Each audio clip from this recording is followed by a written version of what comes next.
This is Nick here, and I'm about to go through the updated report for the U.S. equity market. So no update on this C1 valuation indicator.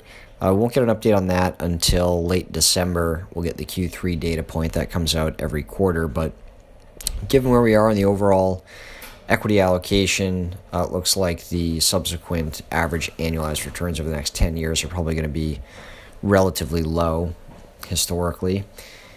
Then turning to the earnings picture, so earnings continue to grow pretty strongly. There's been some downward revision in terms of the expectations for the Q4 earnings and for the calendar year 2019 earnings, but overall we do see the earnings line continuing higher here, which is generally a positive. As you can see, it tends to go sideways for 2 quarters going into these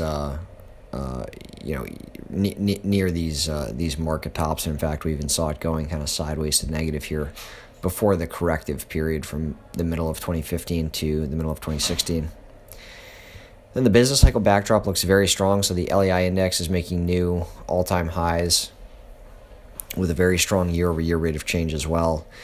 The global growth backdrop definitely has weakened this year, with Germany's manufacturing PMI coming all the way down from around 63 down to 52, and then we've got China's manufacturing PMI that's been trending down over the past several months and is very close to that 50 line, which divides expansion from contraction. So a couple of things to monitor there. I think these for Germany and China, the weakness is in part related to the tariffs and fears of trade war.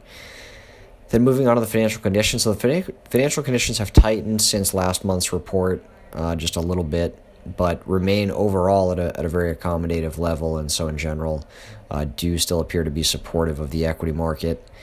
Market breadth, so we haven't had any new all-time highs or new bull market highs since last month's report, so no update there. The market sentiment is pretty neutral. 57% are bullish on the AAII survey. That's pretty close to the long-term average, so neutral interpretation there.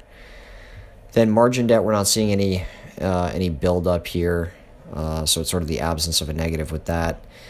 The correlation and volatility picture, we've definitely seen a correlation rise with the correlation and volatility rise with the drawdown or the correction that started in October. In terms of the uncertainty picture, this is just kind of remaining near the level where it's been over the past year or so. Still some uncertainty, possibly still some wall of worry there left to climb. The VIX curve, as of the close on Friday, was positive just slightly, but very near flat. I think that's probably going to chop around above and below zero for a little bit before this correction really finishes. Then in terms of the technical picture, so yeah, you can see we did drop below the 200-day moving average here for quite some time, have been back above that, but are somewhat chopping around that 200-day moving average. The 50-day moving average is still above the 200-day moving average, which is generally kind of from a medium-term standpoint thought of as a positive in terms of the overall major trend. Then so Friday's close, 4% up year to date on the S&P 500. And got the checklist here, not too many changes overall over the short-term outlook. So the next kind of few months, generally.